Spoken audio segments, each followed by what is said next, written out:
अस्सलाम वालेकुम। मोहम्मद कासिम बात कर रहा हूँ बिश्केक किर्गिस्तान से। जैसा कि आपको मालूम है कि हम 24 घंटे से एक अजियत के अंदर मुब्तला हैं।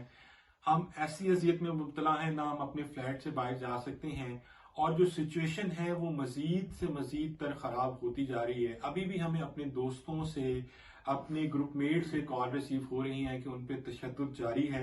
अभी भी यहाँ के जो लोकल्स हैं वो फ्लैट्स के अंदर, हॉस्टल्स के अंदर घुसकर उनको तशद्दुद का निशाना बना रहे हैं। और एम्बेसी ने हमारे साथ अभी तक कोई कांटेक्ट में नहीं है। उन्होंने सिर्फ एक नंबर जारी किया हुआ है और हम किसी इंफॉर्मेशन से हमें कोई इंफॉर्मेशन नहीं दी गई।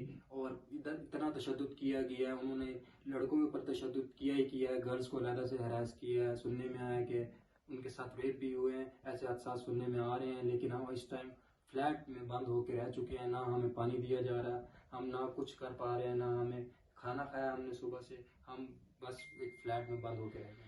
काइंडली मेरी गुजारिश है हुकाम बाला से कि 24 घंटे हो चुके हैं, हम नीचे दुकान तक नहीं जा सकते। हम जिस अजियत से गुजरे हैं, खुदारा हमारे ऊपर तरस खाएं और हमें इस मुसीबत से निकालें। हमें यहाँ से इवैक्यूएट किया जाए, यहाँ की पाकिस्तान आर्मी को इन्वॉल्व किया जाए, पाकिस्तान गवर्नमेंट को इन्वॉल्व किया जाए और काइंडली हमें यहाँ से इवैक्यूएट किया जाए। Thank you.